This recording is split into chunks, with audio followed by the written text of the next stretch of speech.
Hello, bachon. Let's see the question. The question is what map unit centimorgan is adopted in the construction of genetic maps. तो यहाँ पे question में पूछा है कि which map unit centimorgan जो होता है वो यहाँ पे अडॉप्ट किया जाता है in the construction of genetic maps. तो यहाँ पे option A is a unit of distance between two expressed genes representing 10% crossover.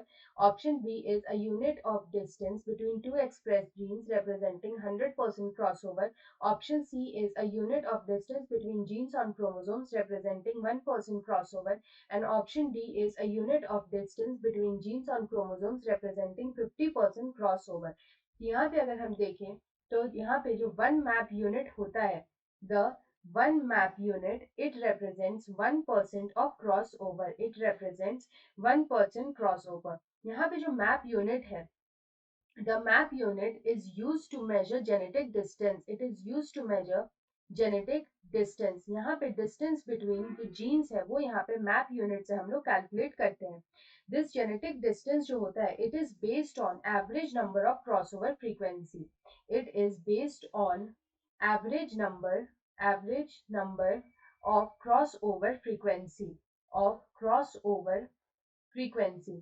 यहाँ पे अगर हम देखें तो यहाँ पे क्या होता है कि डिस्टेंस बिटवीन जीन्स जितना ज्यादा कम होता है, जितना ज्यादा डिस्टेंस बिटवीन जीन्स अगर कम होता है, यहाँ पे जो क्रॉसिंग ओवर होता है, द क्रॉसिंग ओवर जो होता है वो यहाँ पे उतना ही कम होता है, और यहाँ पे जो रिकॉम्बिनेशन होता है वो उतना ही ज्यादा कम होता है. तो रिकॉम्बिनेशन का चांसेस कम होता है अगर distance between genes is less. तो इस तरह के केस में हम लोग बोल सकते हैं कि जो जीन्स है दे show linkage. Linkage is shown in such cases. तो यहाँ पे अगर हम इस क्वेश्चन का करेक्ट आंसर देखें तो यहाँ पे ऑप्शन सी में दे रखा है a unit of distance between genes on chromosomes representing 1% crossover. तो ये इसका सही आंसर हो जाएगा. So option C is the right answer. Best of luck.